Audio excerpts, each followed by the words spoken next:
let's have a look now a bit more about mortgages. A few of you getting in touch about this, the idea of having a mortgage well into retirement. New figures from the Bank of England suggesting hundreds of thousands of homeowners have taken out mortgages in the last 3 years that they will still be paying off into retirement beyond the state pension age. There's been this surge, particularly in new home loans made to people who are under 30.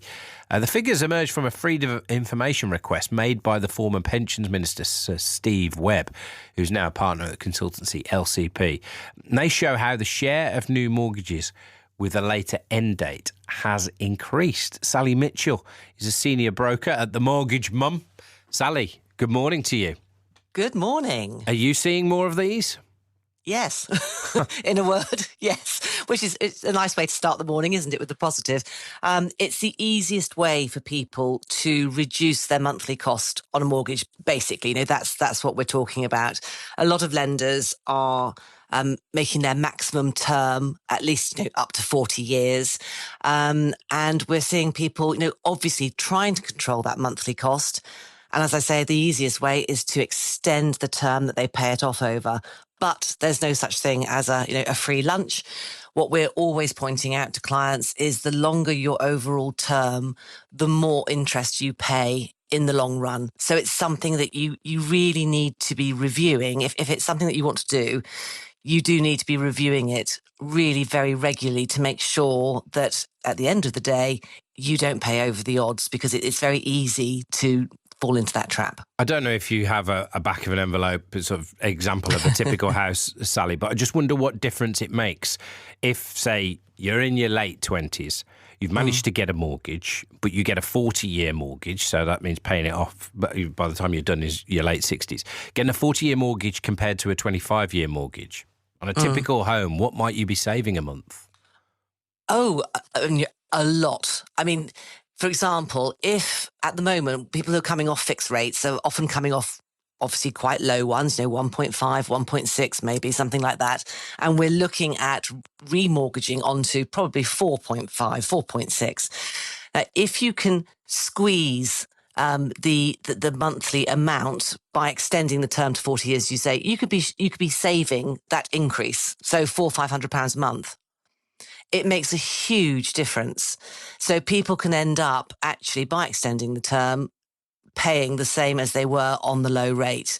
Now, for most people, most households who are budgeting quite carefully, they can't really afford that extra increase, that £400-500. So it's a slam dunk. It's a no-brainer for them to extend the term and bring it back in line with what they're comfortable paying. So I see why they do it. Yeah, and so that's a huge saving per month. And one of maybe the only ways you can make that kind of saving per month when everybody, if you've got a mortgage in your household and you're looking at ways to save money as the cost of everything has been going up so much the last few years, particularly the cost of mortgages as well. So that's a big difference. So what are the major concerns here? Because it's still a long way off, isn't it? 40 years, people's lives can change a lot in that period of time, and they are aware it's 40 years notice. It's not like you're signing up to something that could necessarily cause you a problem a year down the line. No, you'd think that they would be, wholly aware of what they're signing up to. It is a legal contract after all. But as you say, life, throws you curveballs. Life changes. And when I speak to younger clients, those ones who are under 30, the concept of being, even at normal state retirement age or even 45 is so alien to them. It's like another world. And they do tend to push that worry down the road. I don't have a problem with a longer term mortgage. As I say, it needs to be reviewed constantly and make sure that it is actually right for you. But there does have to be some sort of evidence as to how you're going to afford that going into retirement. We're all working longer. Most people I speak to, the idea of retiring at 67 is just, it's not going to happen. They want to work longer. We're all living longer. We're healthier in general. So they don't mind the idea of working to 70, 75. But what happens if you can't? This is my sort of issue. If you are in a very physical job, if you're a builder, if you're a sportsman, for example, you probably can't look at that sort of income level going into your late 60s, it probably won't happen. So you have to have some sort of contingency plan. If you own your own business, we see that a lot. Fine, might be able to take a back seat and get someone else to do the actual sort of running. You run it, they do the actual work in it, and you'll get dividends and a salary perhaps as a director. But if you're, Mr. Normal, are you really going to be able to work at that capacity, full capacity, into your 70s? And also, do you want to? It's very sad when people are having to stay working because they've got this terrible financial burden, and actually they'd rather not. So hard to think that far down the line. It really is. I wonder, Sally, as well. We often when we hear of people who are looking to get a mortgage, they're pushing themselves to the max. Anyway, so whatever they can do, pushing themselves to the max. So, are you seeing people getting these 40-year mortgages? That is, people who don't have a 40-year mortgage at the moment, who might be looking, their mortgage might be up any time soon, their fixed term, and looking to manage their numbers, they might change from a 25-year mortgage to a 40-year mortgage because they've got that slack. But if people are going with their first mortgage, 40 years, are they sort of maxing out on their monthly costs right from the very beginning? Yeah, it's a real risk. I mean, hopefully you would think that if you were in your 30s or under 30 and getting your first mortgage, your income potential is only going to increase. So the balance should be redressed. And that's when I say, right, let's review this mortgage. You can now afford to pay a little bit more a month. Rates have come down, for example. Let's shorten that term. Let's stop it being 40. Let's bring it back down to 30. That will be a jolt, though, won't it? If you ever want to bring it back down by that much. Yeah, but people do, because you show them how much money they're going to save in the long term by not, having that long term. It's tens of thousands of pounds in interest over the term. But hopefully, that is something that can be looked at. But you're right, if you can't do that, if you can't reduce that term or overpay that mortgage, then you are maxed out at the beginning, and that's actually quite a sad place to be. Plus, you've got family plans maybe. Life, as I say, throws you a curveball. If you've got that amount of shackle, then it makes life harder all round. Emily McCorkle, owner of Low and Slow, the barbecue sauce business in Derry. When you hear Sally lay out there those kind of conversations she'll be having with customers and what people are doing, what do you make of that? I know I'm seeing the headlines. It's showing that, rates are coming down and things are evening out and stuff. And I know this is the first quarter, I think, that the economy is not in recession since the past couple of years. So although it sounds like it's going to be very optimistic, on the ground here, talking to customers and seeing, hearing them talking about, we can't pay that much for food, or even though it's quality, trying to keep our margins tight. It's really tricky. It's really, really tricky. And, it just feels like a really hard economy right now. And friends of mine are looking at mortgages and they're in their 30s, and it's not easy. And I think Laura raised a good point.